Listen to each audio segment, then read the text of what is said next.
Olá, sejam todos muito bem-vindos. Eu sou Estevão Herculano e esse é o podcast da Igreja Presbiteriana de Jundiaí.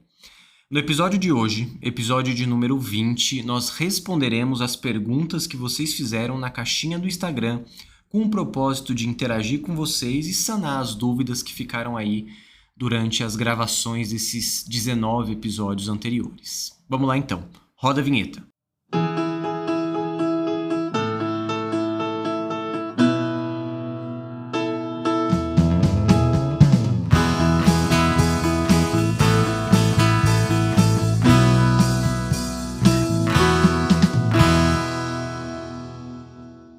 Estamos aqui novamente, irmãos, graças a Deus, nesse episódio comemorativo, digamos assim, em que eu e o Luiz Henrique responderemos as perguntas que vocês fizeram na caixinha do Instagram.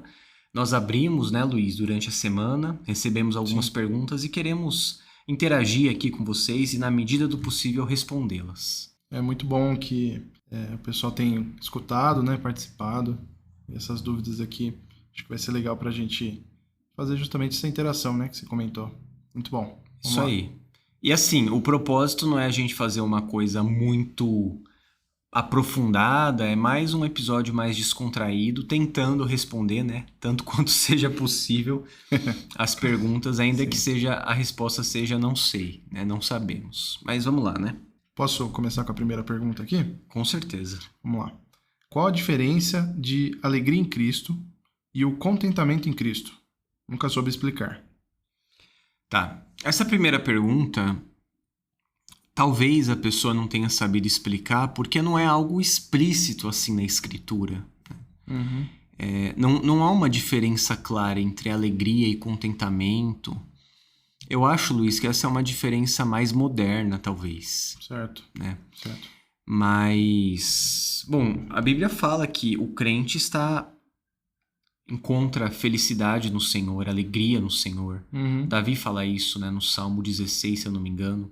Na tua presença há alegria eternamente, na tua presença há plenitude de alegria e delícias perpetuamente. Uhum. Então, o crente tem alegria no Senhor.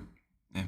Você diz no sentido de, até mesmo da obra que Cristo fez, salvação, nesse sentido mais também, né? Exato, é satisfação em Cristo. Uhum. Quem trabalha muito com isso é o pastor John Piper, no livro dele, que é o livro Desiring God, né? O livro principal dele, que é Em Busca de Deus, a tradução.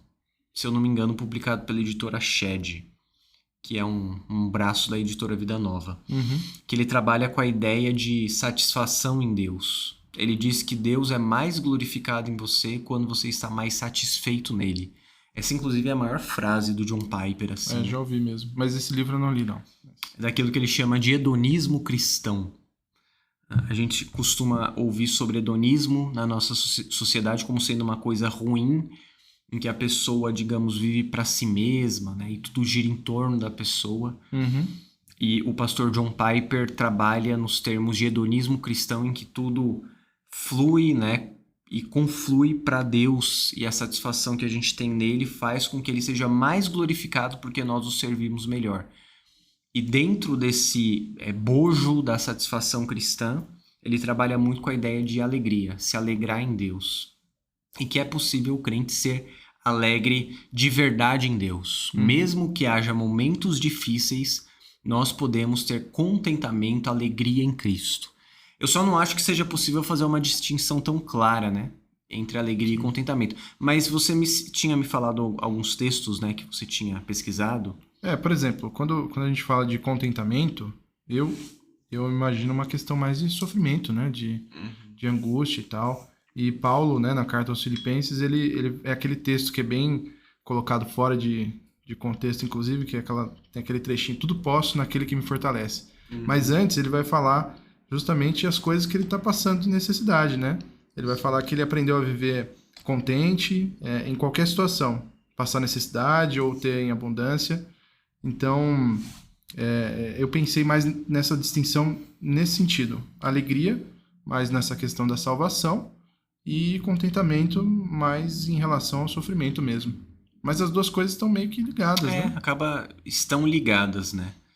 Mas, enfim, respondendo de maneira mais concisa, o crente tem contentamento em Deus, mesmo diante de sofrimentos, como você colocou, e ele deve ser alegre em Cristo, porque Cristo fez algo por ele que o salvou da condenação eterna, e por causa disso ele não precisa viver triste. Sim. A fé cristã nos proporciona alegria verdadeira no Senhor.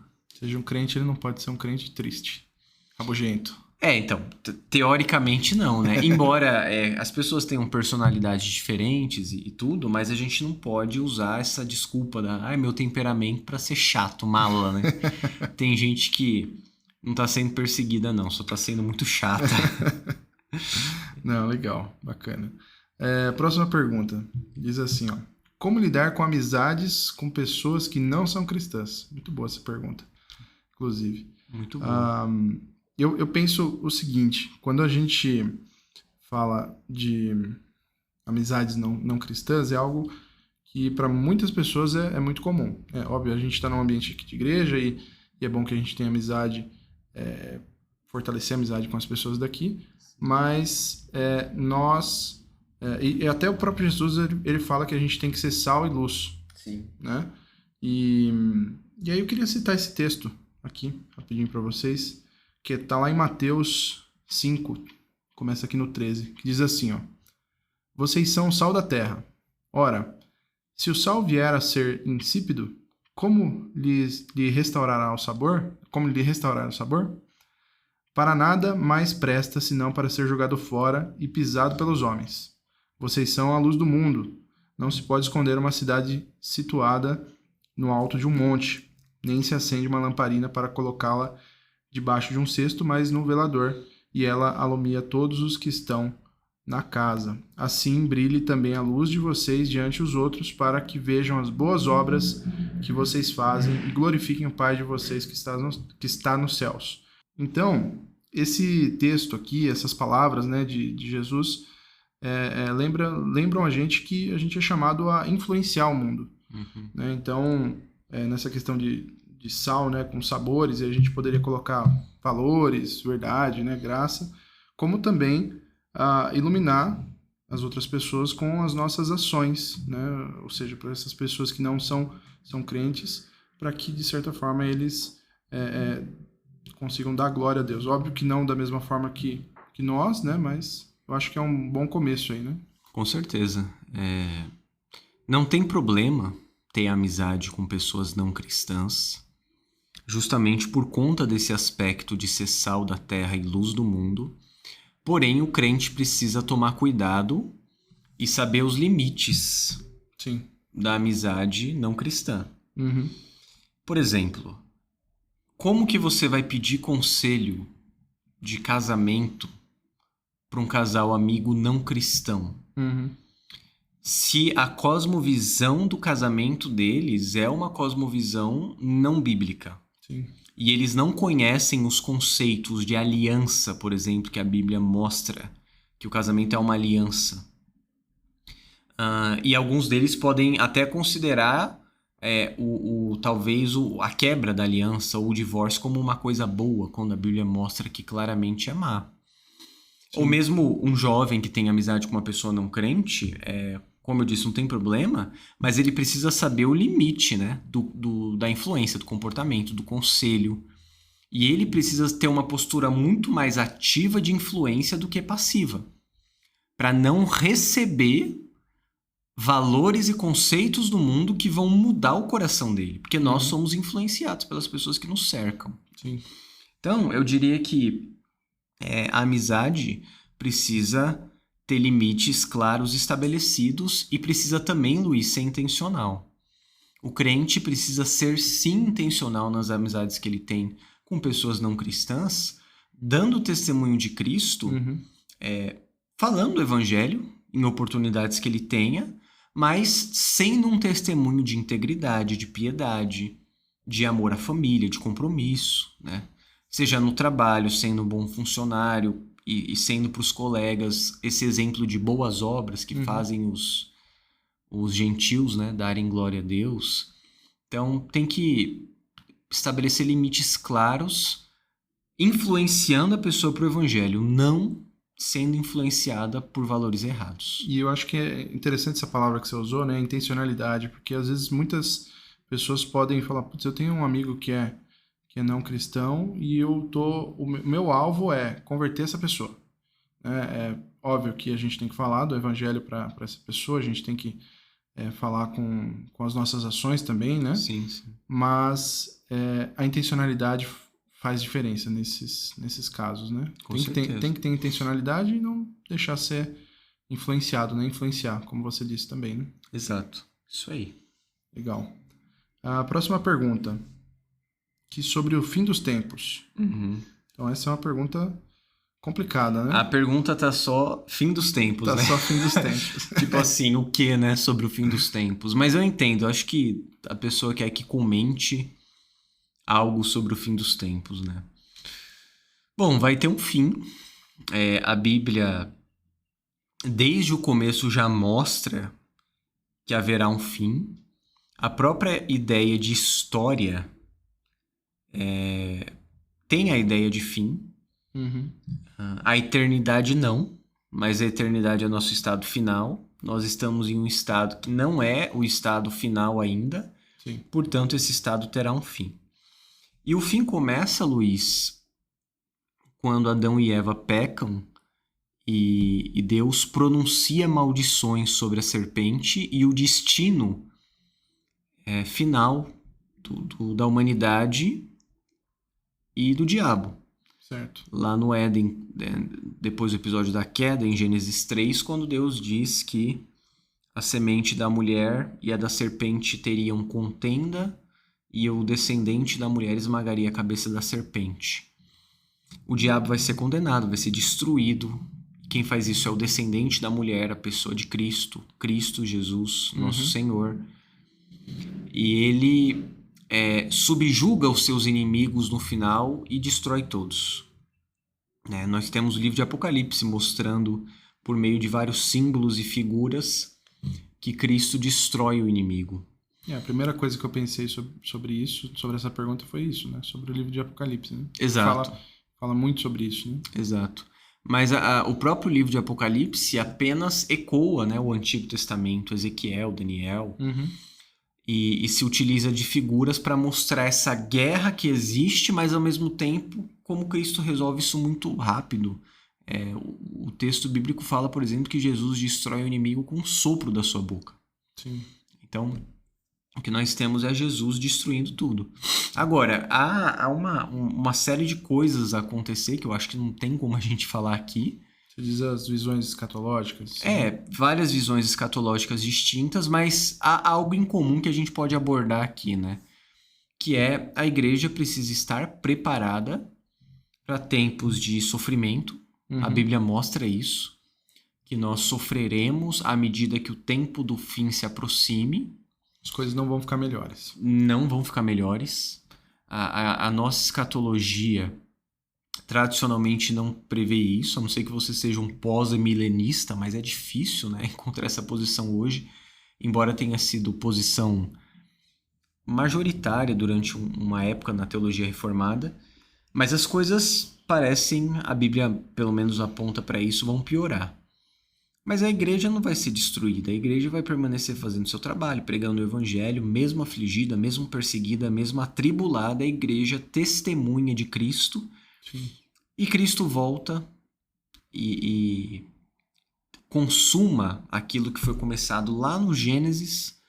Todos os maus são condenados, Satanás é destruído, né, condenado com todos os seus anjos e todos os ímpios. E o povo de Deus permanece em novos céus e nova terra, onde habita a justiça, no seu estado final. Um estado de carne e osso, mas de um corpo glorificado, na Nova Jerusalém. Ou seja, sobre essas visões escatológicas, a gente então pode resumir que existe a volta gloriosa de Cristo, Sim. A ressurreição dos mortos, Sim. juízo final, novos céus e nova terra, e a vitória definitiva de Deus sobre o mal. Independente da visão escatológica que... Independentemente da ordem, né? Sim. e um tempo de dificuldade e perseguição sobre a terra, Certo. né? Para a igreja principalmente. Legal. Pelo menos uma coisa que a gente pode concordar em várias, dependentemente da visão, é que a igreja passa por perseguição e dificuldade. Agora, Luiz, isso não é só no fim no fim do fim que a gente sabe que vai acontecer. Mas o fim dos tempos começa lá no Novo Testamento, quando o Espírito Santo é derramado. Ali começa o fim dos tempos, o tempo do fim. Né? Que nós temos a era da igreja. E a igreja é perseguida. A igreja sofre tribulação. Jesus fala, sereis atribulados de todos. E João, no livro do Apocalipse, escreve coisas que serviam para a igreja daquela época também. Perseguição sob o Império Romano, com Nero, com Vespasiano, com Diocleciano. Porque, assim, muitas pessoas, elas podem olhar para o Apocalipse e falar, não, é só um livro que aponta coisas que vão acontecer. Mas não é esse o propósito principal de Apocalipse, né? Ou é? Não, então... Porque você disse um ponto aí. Existiam perseguições. Com certeza. E existem... Muitas das coisas que são faladas ali é para justamente fortalecer aquele público inicial, né? O livro sempre tem aplicação para o povo daquela época. Então, com certeza, aquilo servia para fortalecer o coração dos crentes daquela época. Certo. Agora, é aquilo que o próprio texto fala, né? As coisas que aconteceram, que acontecem, as coisas que irão acontecer. Então, o Apocalipse fala as coisas que acontecerão e tem coisas até o final dos tempos... Sim. Óbvio, até a consumação, por exemplo, bodas do Cordeiro. É óbvio que isso não aconteceu. Por exemplo, a santa cidade aqui na terra, com as árvores que dão seus frutos para a cura das nações, isso não aconteceu ainda. Porém, há coisas que Apocalipse serve para consolar as igrejas da época. Então veja, desde que Cristo veio, foi assunto aos céus e o Espírito Santo foi derramado sobre a igreja, começou o fim dos tempos. É a profecia de Joel. E há de ser que naqueles dias derramarei do meu espírito sobre toda a carne. Então nós já temos essa ideia de fim dos tempos ali. A época da igreja já é essa época do fim. Legal. Não, bacana. Bom, para falar sobre isso teria que ter muitos episódios. Um podcast para cada assunto, né, de escatologia. Mas vamos pro próximo aqui, ó. Diz assim a pergunta. Acompanho os episódios e acho muito bacana como conseguem falar de diversos temas diferentes, sempre trazendo um olhar teológico. Muito obrigado. Muito bom que a gente... Primeiro que a pessoa está ouvindo, né? E segundo que ela... Obrigado pelo incentivo. Muito legal mesmo.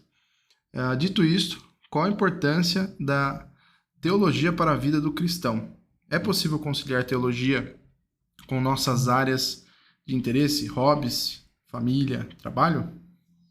Assim, quando a gente pensa em teologia, acho que muitas pessoas podem achar que é algo que é só para pastor, só para professor de escola dominical, mas na realidade não, né? A teologia, ela ajuda a gente a entender a vontade de Deus, né? Ajuda a gente a entender qual é o nosso papel aqui no mundo.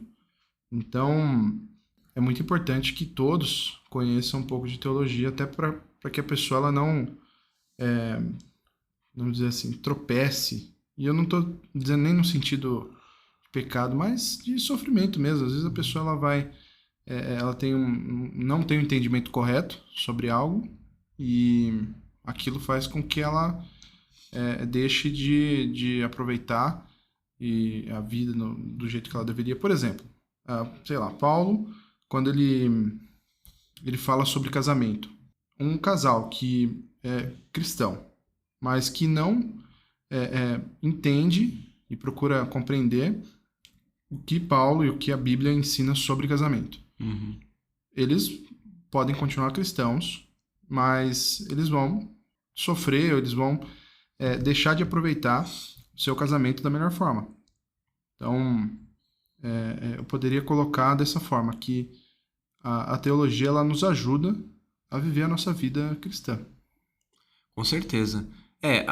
Esse exemplo que você deu mostra um dos aspectos de como a teologia pode ajudar, porque o casamento cristão é normatizado pela Bíblia, pela palavra. Então, esse casamento do casal cristão que não conhece o que a Bíblia diz sobre casamento vai ter uma disfuncionalidade que vai dificultar a convivência. Às vezes o marido não vai cumprir seu papel, ou a esposa, ou os filhos, ou os pais com os filhos. Sim. Então, a teologia serve para nos auxiliar. Eu até falei isso no estudo bíblico que eu dei recentemente aqui na IPJ, sobre os solas da Reforma.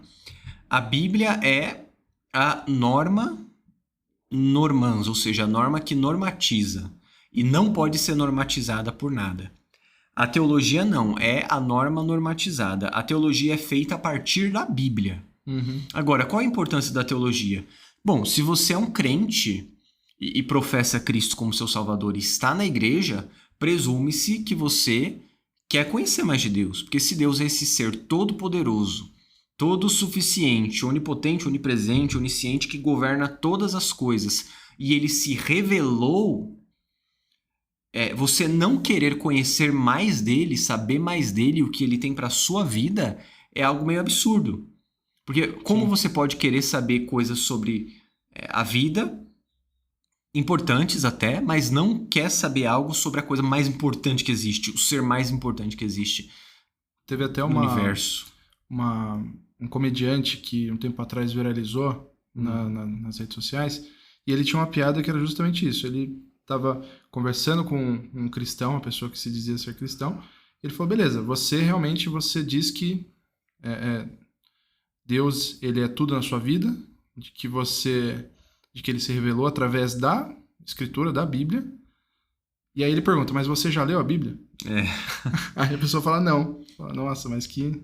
Exato. Complicado. E tá certo o raciocínio dele, né? Sim. Então, a pessoa só pergunta, né? É possível conciliar a teologia com nossas áreas de interesse, hobbies, família e trabalho? Sim, porque a teologia toca em tudo.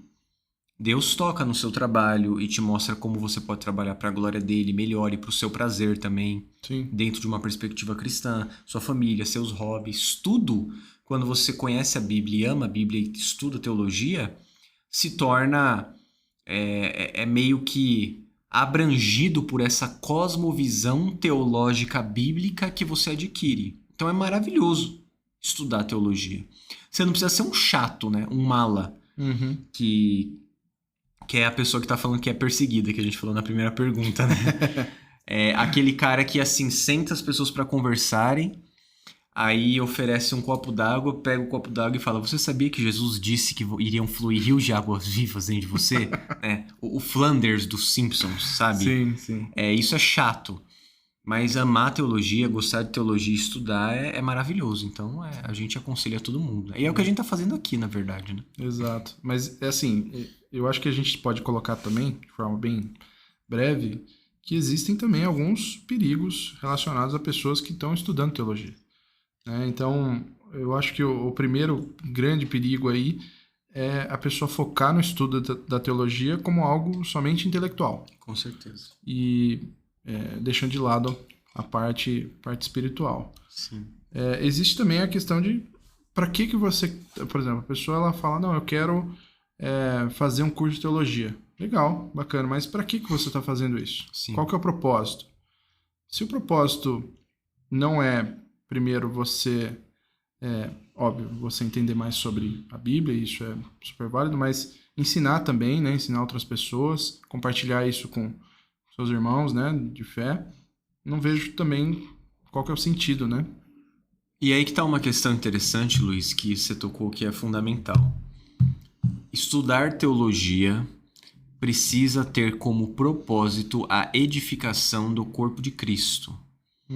É óbvio que você será edificado individualmente, mas teologia não é algo feito de maneira atomizada, separada. Teologia serve para o serviço do povo de Deus. Sim. Então, assim, às vezes o cara quer estudar, fazer um curso, né? O rapaz ou a moça, e é exatamente para quê? É para você crescer em comunhão com Deus? Beleza, tudo bem. Mas será que não é para você usar esse conhecimento para vanglória? Porque se for, não precisa. Agora, se for para você usar os seus dons e se aperfeiçoar para servir melhor na igreja, com certeza. E a gente sabe que quem mais sabe, mais vai ser cobrado, né? Exatamente, exatamente. Tome então, cuidado. Cuidado com o que você está buscando aí, né? Sim. Bom, indo para a próxima pergunta aqui. Diz assim, ó, como o estudo teológico contribui no crescimento da igreja local e no papel do cristão de proclamar o evangelho ao mundo? Então, o que eu pensei sobre isso? Né? O estudo teológico em relação ao crescimento da igreja. Eu acho que uma das coisas que a gente tem que...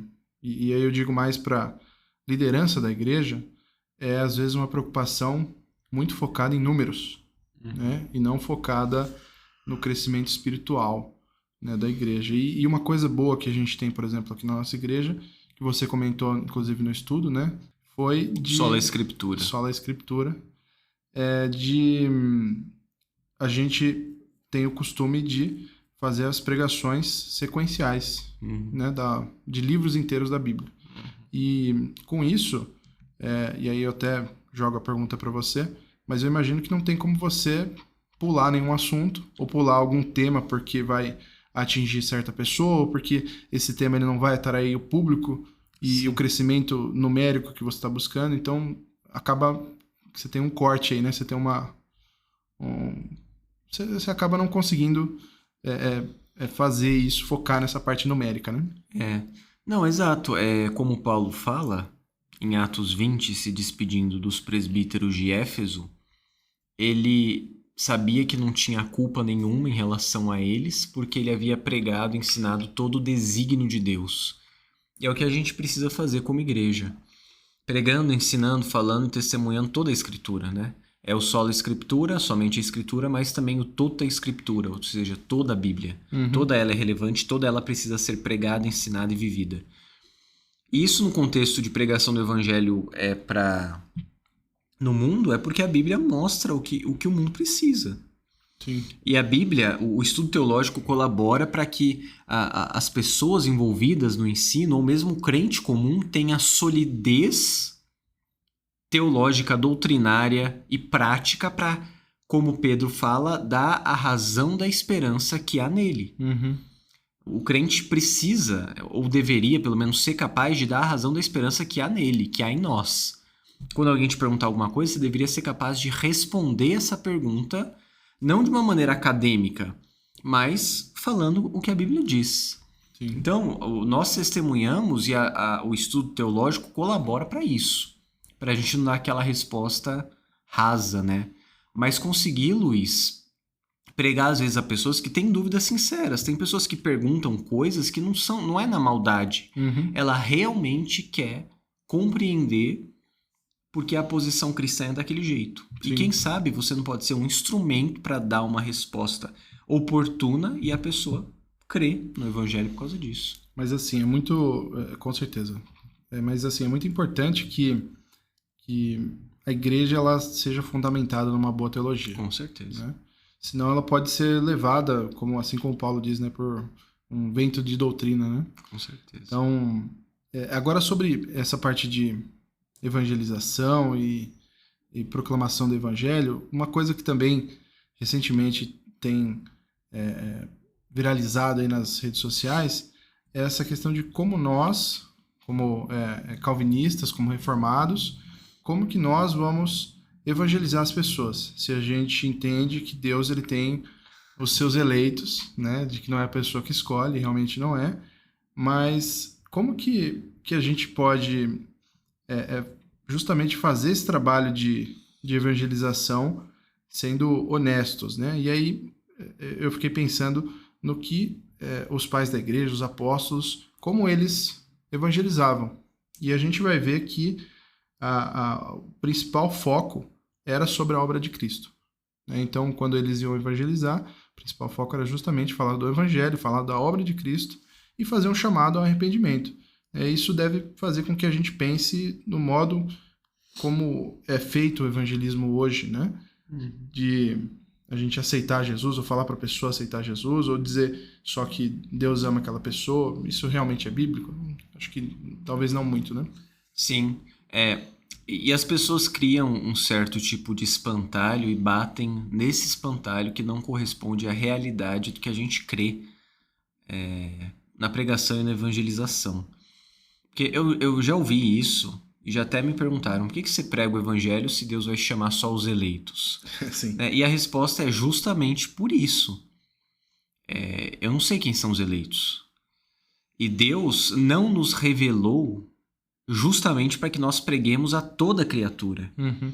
E ele chama eficazmente os que são dele, né? Os que lhe pertencem. Isso é maravilhoso, Luiz, porque a gente prega, mas quem atua é o Senhor. Uhum. Não é eu que prego e eu que me esforço para convencer. Eu preciso fazer o meu melhor, mas o Espírito Santo que transforma o coração de pedra em coração de carne. Sim. É o Espírito Santo que regenera a pessoa, que faz a pessoa se arrepender e crer, e se converter, e ter fé em Cristo. Ou seja, como a gente prega o Evangelho nesse sentido? Arrependam-se e creiam no Evangelho, como João Batista pregou, como os apóstolos pregaram, mostrando que a pessoa precisa de Cristo. Uhum. Essa é a mensagem. Então não tem contradição nenhuma. Na verdade, é absolutamente natural. Olha, você não merece, mas Deus te dá de graça a salvação. Creia. Sim. E a pessoa crê. E se ela crê é porque ela é uma eleita de Deus. Sim. Então é do mesmo jeito como sempre foi na história da igreja. Pregação do arrependimento e mostrando que Cristo salva e só Ele. Legal. Não, bacana, com certeza. Próxima pergunta aqui. Como lidar com contextos de igreja local, onde os irmãos têm dificuldade em aprofundar temas teológicos e separar tempo para estudo e crescimento espiritual? Nesses casos, quase sempre usam o argumento de que algo é muito complexo ou avançado e por vezes preferem permanecer em algo mais raso ou básico, mas não existe um esforço em relação ao crescimento espiritual e em relação ao estudo teológico. Olha, a igreja é isso, né? No fim das contas. E a pessoa que tem mais conhecimento teológico precisa se colocar na posição de ser também mais paciente. Uhum. E ser também mais solidária em descer do seu pedestal teológico para, no chão de fábrica da igreja, ter comunhão com os irmãos que conhecem menos. É claro, Luiz, nós precisamos ter um modelo assim de ensino e liderança em que a igreja seja instigada a crescer espiritualmente. Sim. E no decorrer de 10, 15, 20 anos, o crente se tornar um crente muito mais sábio, muito mais maduro, muito mais piedoso. Isso precisa acontecer. Mas não vai acontecer com todo mundo. A gente quer que aconteça. O ideal seria isso. Mas mesmo entre os 12 apóstolos, teve gente que... Óbvio, um que não era crente. Mas havia níveis diferentes de sabedoria e conhecimento e tudo mais, né? E sempre foi assim entre o povo de Deus. Então o que precisa ser feito é instigar nos irmãos a vontade de ler e amar a Bíblia e estudar a teologia dentro da realidade deles, Sim. mas ter um coração amoroso para com aqueles que não atingiram ainda essa maturidade. É porque a igreja é isso. É gente mais velha na fé, gente mais nova na fé, gente velha na fé e que parece que se converteu ontem, que tem 50 anos de igreja, mas parece que tem 2 dias. Então, a gente precisa se ajudar como corpo. Eu fiquei pensando justamente na carta aos Hebreus e como que o autor ele vai trabalhar essa questão de que pessoas, aquelas pessoas, né, o público inicial, os leitores primários, né, podemos dizer assim, como a falta de um conhecimento teológico estavam fazendo com que eles voltassem ao judaísmo. Né? E aí tem um trecho aqui que eu queria ler, lá de Hebreus 5, que diz assim, ó, 5:12. Embora já devessem ser mestres, vocês ainda precisam que alguém lhes ensine de novo os princípios elementares dos oráculos de Deus. Estão precisando de leite e não de alimento sólido. Ora, quem se alimenta de leite é inexperiente na palavra da justiça, porque é criança, mas o alimento sólido é para adultos, para aqueles que, pela prática, têm as faculdades exercitadas para discernir tanto o bem como o mal. Então a gente vê que essa falta de conhecimento ela leva pessoas a abandonarem a fé, né? Com certeza. Mas aí que tá, Luiz, muitas vezes no Novo Testamento, você olha para as cartas, os apóstolos estão respondendo questões que já eram para estar superadas, né?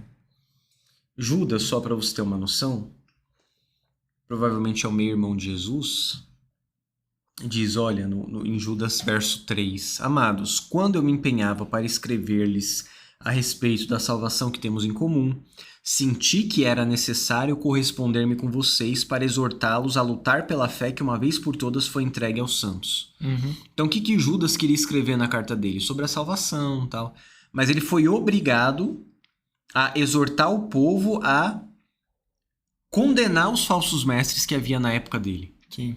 Então, às vezes a teologia também acaba sendo feita na necessidade. Foi assim nos debates teológicos dos primeiros séculos do cristianismo, porque a pessoa de Cristo e a divindade de Cristo estava sendo questionada. Foi assim na época da Reforma Protestante, com Sim. a justificação pela fé. Então, veja, sempre acontece algo assim, né? E a gente precisa saber que a gente está aqui para isso, para falar do evangelho e defender a verdadeira fé. A fé que foi dada de uma vez por todas aos santos. E é importante colocar também que o evangelho, em certo sentido, ele é algo simples de se entender, né? A gente não é salvo Exato. pelo nosso conhecimento teológico, né? Mas a gente é salvo pela fé. Parem com essas briguinhas de calvinismo e arminianismo, entendeu? Nossa. Vai pregar o evangelho, que é isso aí que Deus manda fazer. Exatamente. Nós somos uma igreja reformada, tradicional, presbiteriana, calvinista e seremos para sempre. Vamos defender isso até o fim. Porém, a gente não tem que ficar fazendo essas coisas aí que nem doido na internet. Então, o que nós somos chamados a pregar o evangelho e dar testemunho de Cristo. Isso que é fundamental. Né? Sem Não esse defender monte os 5 pontos do calvinismo. essa defesa acontece, Luiz, aqui na igreja, por exemplo. Agora, eu vou, por exemplo, pregar para uma pessoa não crente, essa discussão não faz nem sentido, ela nem sabe o que é isso. Sim. É claro, se for um lugar em que o evangelho não é pregado, uma seita é uma coisa. Agora, eu só estou falando da atitude de, por exemplo, ir na rede social para brigar. Isso não é um testemunho do evangelho, assim, sabe? É mais aquela famosa fase da jaula que algumas pessoas têm quando conhecem a doutrina calvinista. Né? Já tive essa fase também. Eu pensei que isso aí tinha acabado em 2010, quando 2010 a 2015, mas parece que voltou com força total recentemente. Infelizmente. Mas, vamos lá, né? Bom, a próxima pergunta diz assim, ó, como a igreja deve se relacionar com a cidade onde está inserida? Qual o papel da igreja? Ela deve se envolver com projetos sociais ou existe um papel mais específico que só a igreja pode fazer? Como compreender melhor qual deve ser o engajamento da igreja no contexto de cidade, estado e país onde a mesma está inserida? Pois é. Primeiro, Luiz, eu quero fazer uma distinção importante aqui.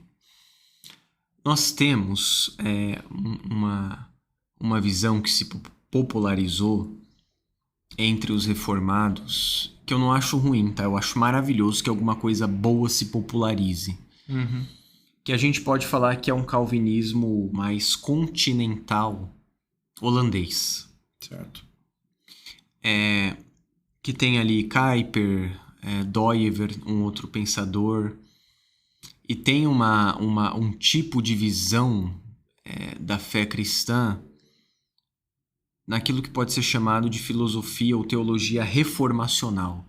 E tem a ideia de que a igreja e os crentes precisam influenciar a cultura de modo a, dentro das diferentes esferas que existem na sociedade, haver um tipo de influência cultural cristã reformada. Você citou aí Kuyper. Kuyper ele foi o primeiro-ministro, não é? Exato, foi. Primeiro-ministro da Holanda, enfim. E eu acho que isso é possível em certa medida, mas eu sou bastante cético com relação a certos tipos de influência cultural que a igreja possa exercer. Por outro lado, há uma visão mais insular, que a gente pode falar que é um pouco mais americana, que é uma visão mais...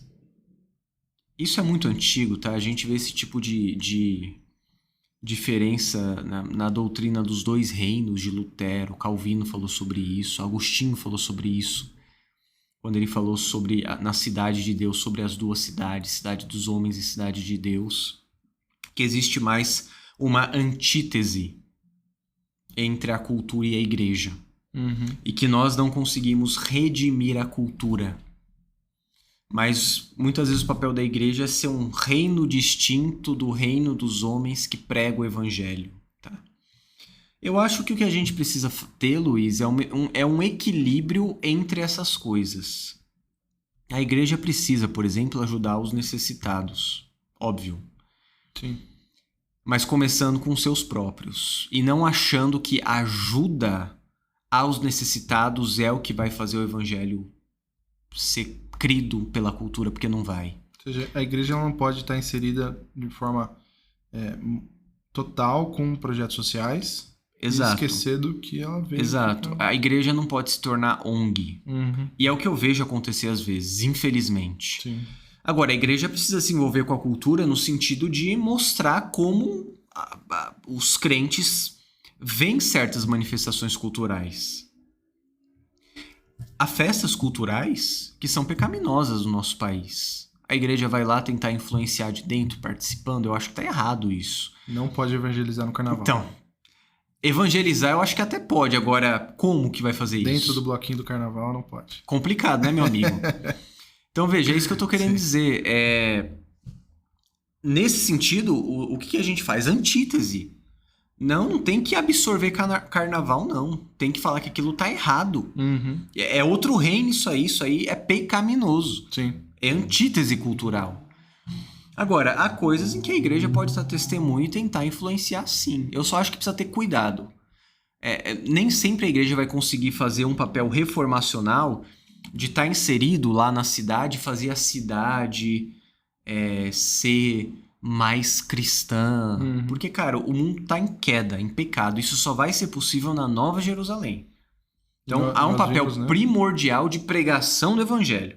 Sim. Né? E, quanto seja possível, tentar também tocar em certas áreas. Mas não de uma maneira idealizada, porque isso não vai acontecer. Nós vimos um pouco antes, né, que o mundo ele só vai piorar, né? Não vai melhorar. Essa é a visão que a gente tem escatológica, vamos dizer assim. Exato. Mas indo para essa parte mais social, talvez, eu queria dar um exemplo do que a gente fez um tempo atrás, lá em Jarinu, né? A gente tem um ponto de pregação lá, e nós tivemos uma ação social lá, envolvendo atendimento médico, gratuito para as pessoas daquele bairro, né? Daquela cidade, e isso sim é algo que é bom e que deve ser feito pela igreja. Mas como você disse, né? Você citou Gálatas lá, a gente precisa começar com os nossos, os da família da fé. Exato. E em seguida com os demais, né? A gente tem também, por exemplo, a faculdade Mackenzie, né? Tem tantas escolas cristãs que têm esse fundamento, são regidas por crentes, mas não são só para crentes. Exato. Isso ajuda as pessoas no geral, né? Ajuda a sociedade. Né? Com certeza. Isso aí. Legal. Bom, vamos para a próxima aqui. Como um cristão deve lidar com questões ambientais? Aquecimento global, por exemplo. Boa pergunta. Eu acho, Luiz, que isso está inserido um pouco no que a gente está falando também, nesse sentido de influência cultural. A gente não pode ter uma visão panteísta de que Deus está em tudo e divinizar a natureza. Isso é pecado, está errado. Sim. Né? Pets não são pessoas, cachorros não são pessoas, enfim. Há uma diferença clara do ser humano para os animais, por exemplo, porque o ser humano é a imagem e semelhança de Deus, os animais não. E o resto da criação não, e nós temos domínio sobre a criação. Porém, me parece que em resposta a um certo tipo de progressismo cultural, muitos crentes adotaram uma visão cultural meio deturpada, de que não tem problema degradar a natureza, que não tem problema maltratar animais, por exemplo, que também está errado.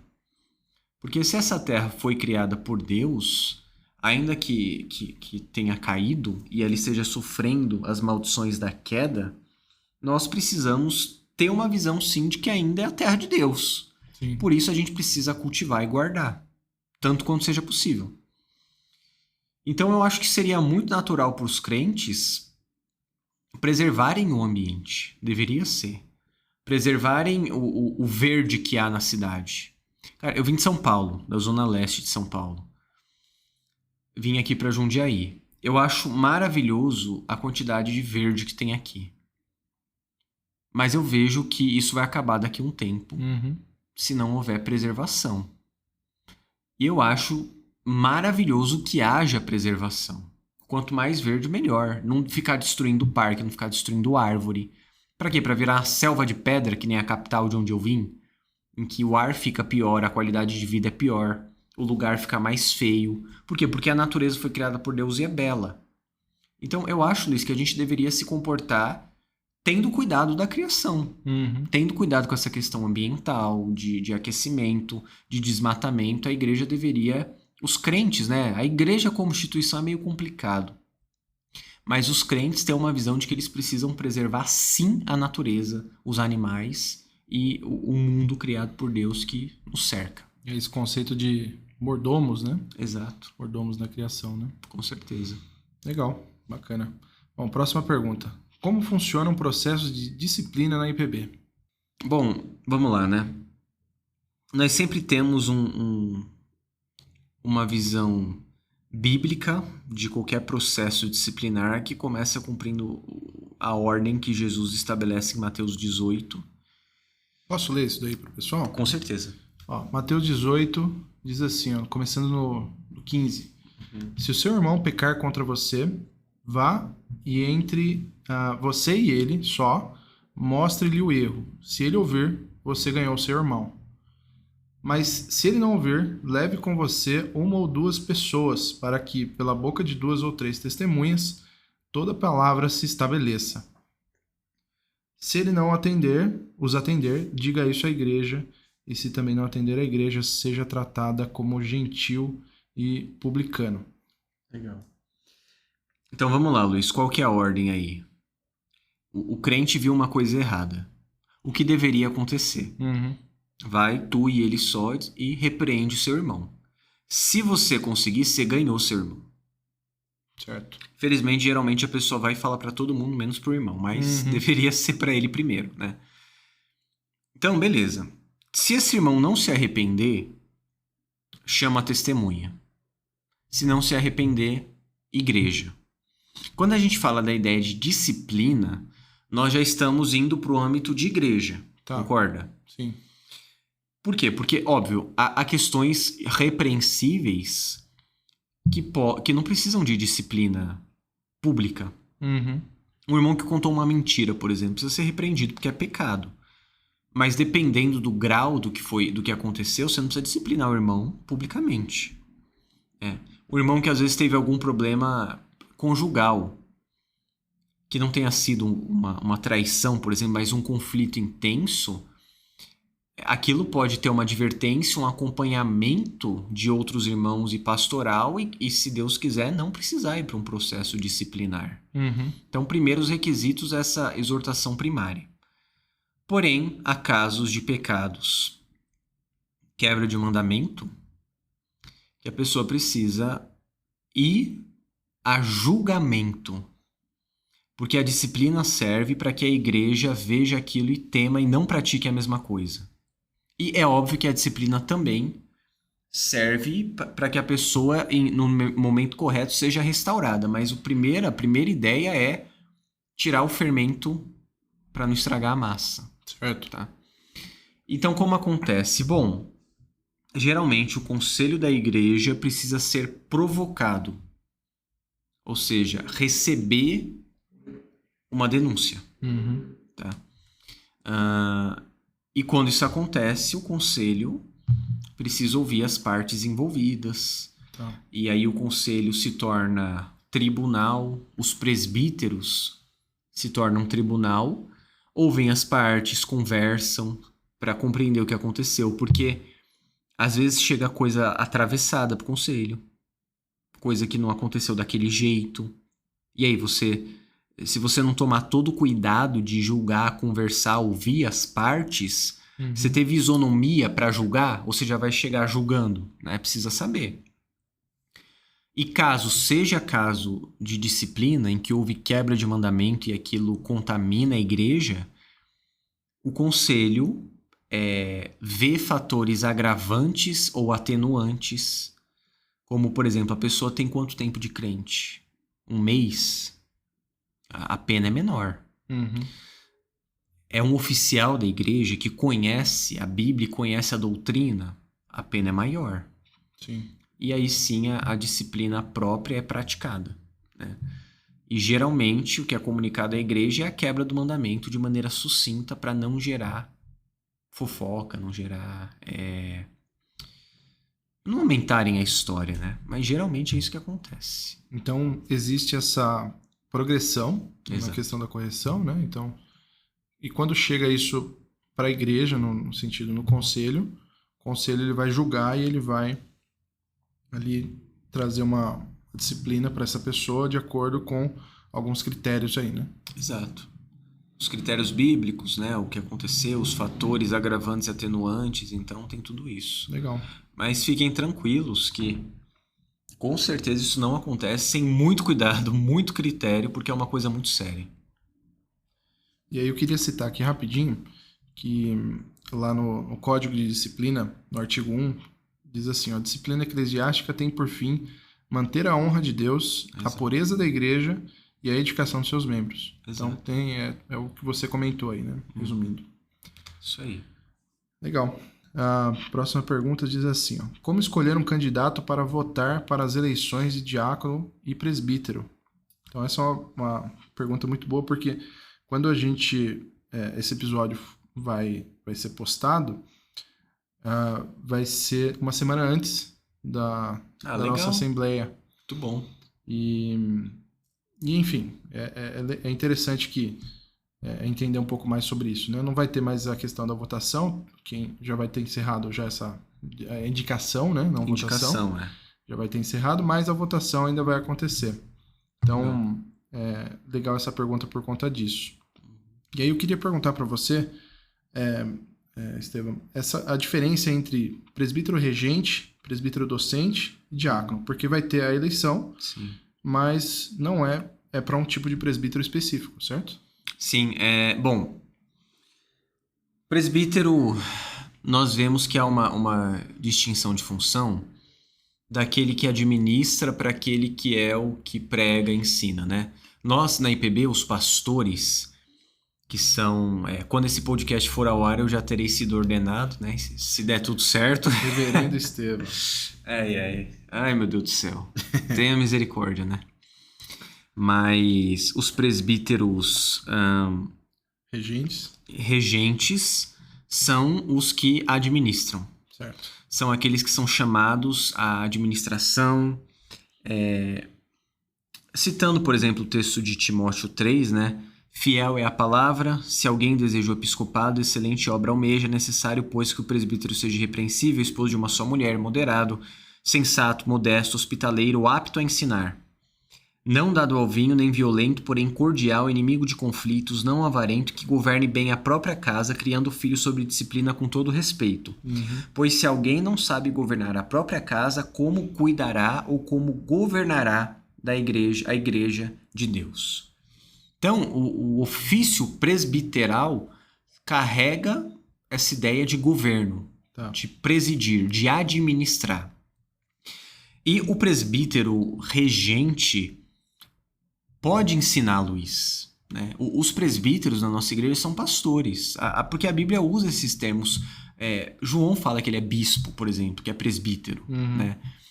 Então, o presbítero é pastor da igreja. O presbítero vota no conselho, o presbítero vai para o presbitério, vai para o Supremo Concílio, porque os presbíteros são pastores. Alguns deles aptos para ensinar a palavra e para pregar, mas uma parte deles para presidir e administrar, que é um trabalho tão fundamental quanto o ensino. Certo. E os presbíteros são aqueles que também julgam as causas do povo de Deus, se reunindo em conselho e assumindo a voz do povo, porque nós somos um governo representativo, né? Não somos congregacionais, somos representativos. A igreja elege seus representantes.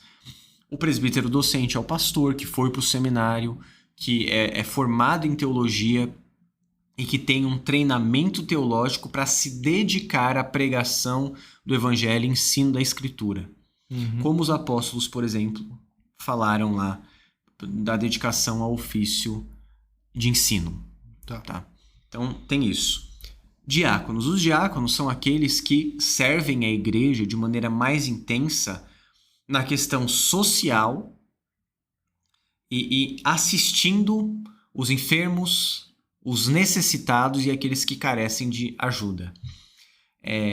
Se dedicando também à organização da igreja, do templo, e todo aquele trabalho focado na estrutura da igreja.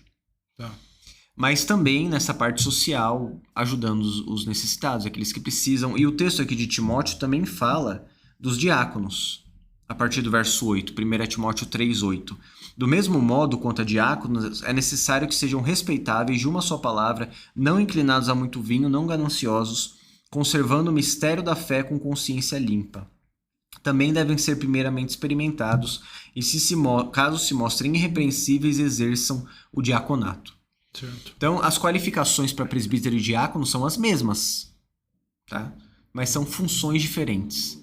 Mas as qualificações morais são iguais. Ser crente, amar a Bíblia, ser irrepreensível, não ser neófito, né? Não ser aquela pessoa que acabou de se converter, porque essa pessoa não tem solidez doutrinária e vida cristã. Então, quando a pessoa for voltar aqui na igreja, um presbítero e um diácono, tem que ver essas características.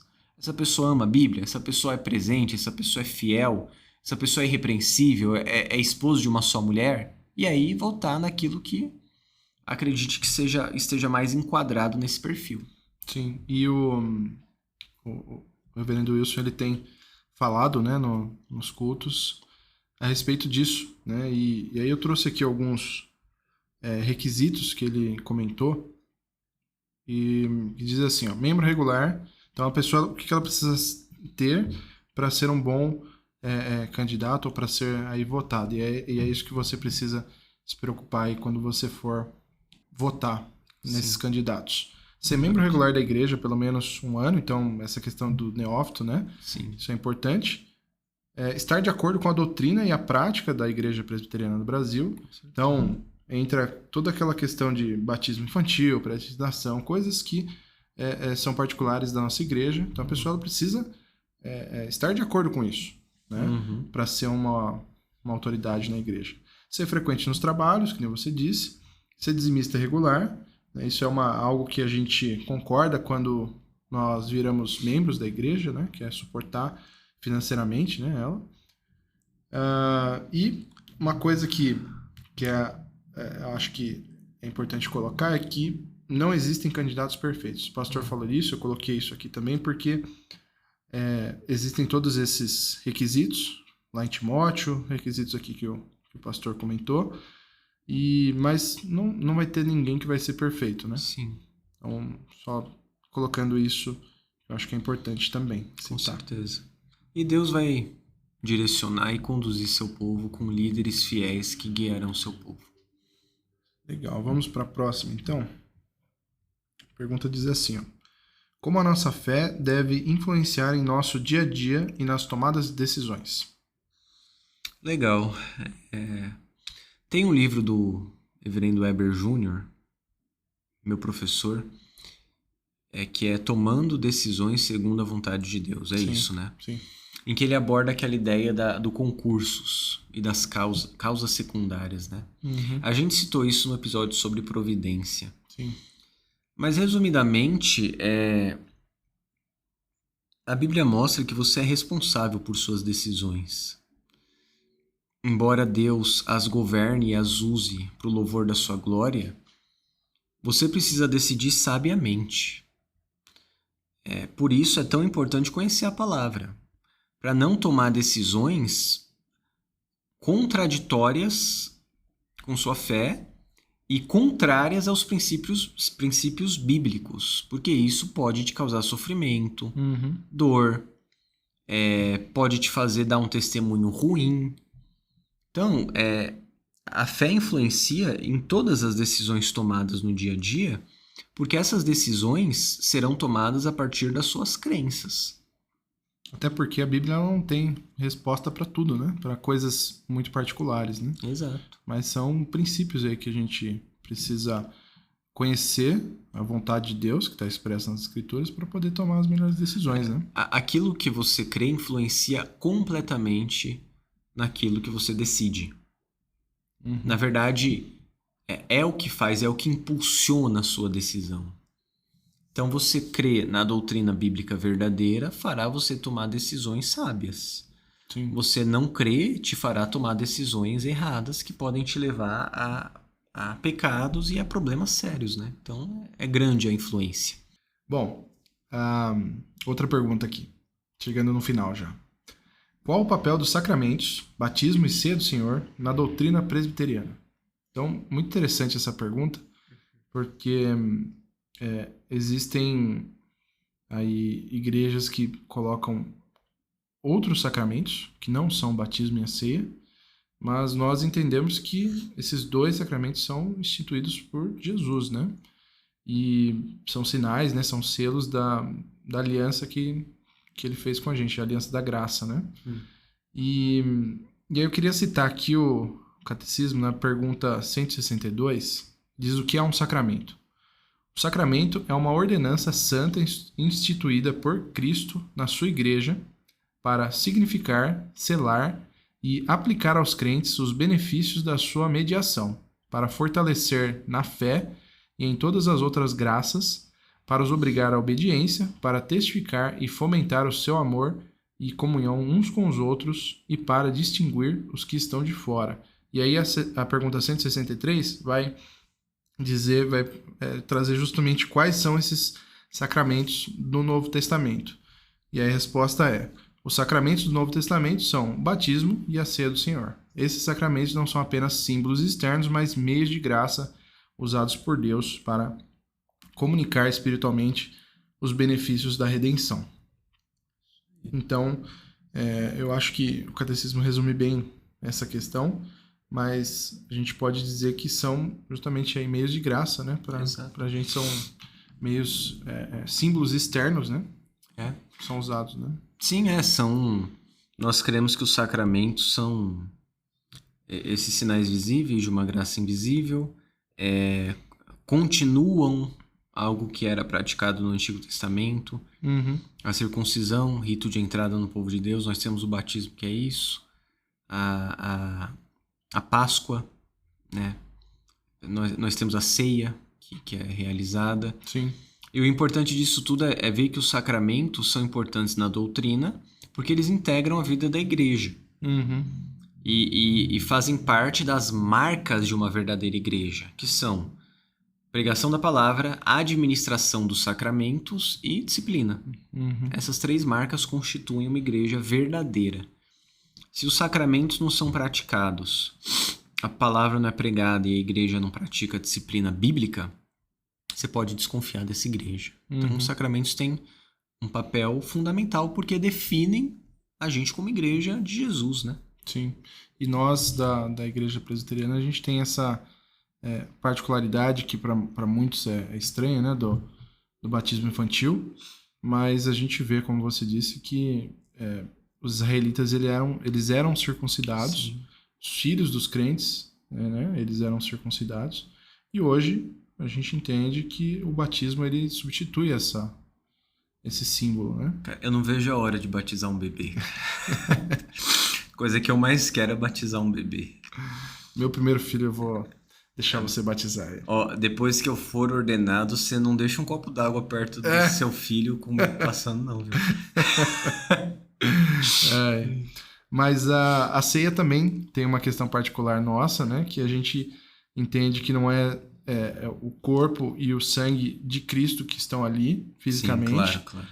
Existe uma questão espiritual, mas também não é só um símbolo, não é só um memorial. A gente entende que Jesus ele está espiritualmente presente ali quando a gente toma do pão e bebe do cálice, né? Do suco de uva. Tem essas posições distintas, né? A Igreja Católica fala da transubstanciação.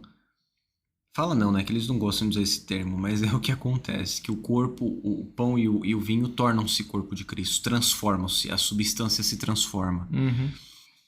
Já os luteranos, Lutero não conseguia ver que aquilo não se torna corpo e sangue de Cristo, então há uma ideia de consubstanciação, que eles também detestam que chame assim, né? Mas o sangue e o corpo estão ali, embora não haja uma transformação, mas estão ali. No outro extremo, Luiz, existe a ideia só desse memorial que se falou, que a ceia é só um memorial. Nós, como reformados, cremos que a ceia é mais do que um memorial. Claro, é também, mas é mais do que isso, porque nós nos alimentamos sim de Cristo, mas espiritualmente. Existe uma presença real de Cristo na ceia e Cristo nos alimenta espiritualmente. E nós somos nutridos por Cristo nesse sacramento maravilhoso, nesse sacramento bendito que é a ceia. Sim. Isso é maravilhoso, né? Com certeza. Agora a última pergunta, mas também não menos importante e não menos difícil. A pergunta diz assim, ó, qual a importância da comunidade da igreja em nossa vida de fé? E a gente falou um pouco disso nas outras perguntas também, né? Mas o que eu entendo que é importante a gente colocar é que o propósito de Deus ele não é salvar pessoas isoladas, né? Mas é fazer para si um povo, né? Constituir um povo. Então, nesse sentido, a gente precisa saber que é na igreja que a gente é animado, que a gente é exortado, que a gente participa dos sacramentos, né? Somos santificados.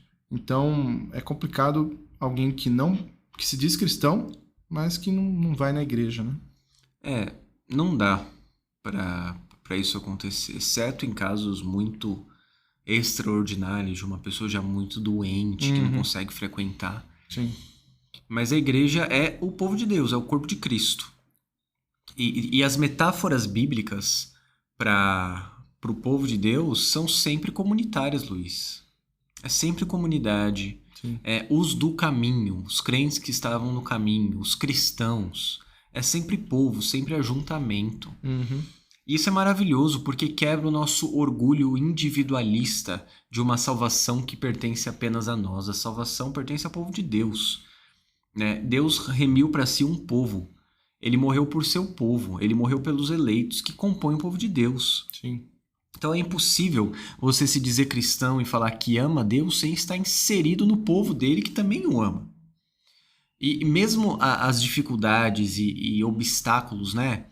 E pecados que existem na igreja, porque existem, óbvio, porque a igreja é formada por pecadores que estão sendo santificados, mesmo essas coisas são usadas por Deus para nossa edificação e santificação. Então não dá para ter uma vida cristã saudável fora da igreja. Você precisa estar inserido na comunidade de fé. E Deus usa esse povo para edificação, para sua edificação e para edificação comunitária. Então a importância é total, é vital. Não dá para o galho viver fora da árvore. Então a gente precisa da igreja para ser cristão. Resumidamente é isso. Com certeza. Bacana. Bom, as perguntas foram essas. Esse foi o nosso primeiro IPJ Podcast Responde. Você achou que foi bom? Com certeza, não. É muito, muito legal poder responder aí as perguntas e talvez isso a gente consiga trazer alguns temas, né? Baseado nessas dúvidas do pessoal também. Mas então é isso, né, Luiz? Nós agradecemos você que ficou até aqui. Agradecemos você que tem nos ouvido nesses 20 episódios que nós atingimos agora. Rogamos a Deus que tenhamos ainda muitos episódios e que Ele continue nos usando para o louvor da glória dEle e para a edificação do seu povo. Se inscreva nos canais de mídia da IPJ, no Instagram, no YouTube, ative o sininho de notificação aqui no Spotify para receber os episódios, compartilhe para que mais pessoas sejam edificadas e a mensagem do Evangelho chegue a outros. Deus te abençoe e até a próxima. Um abraço.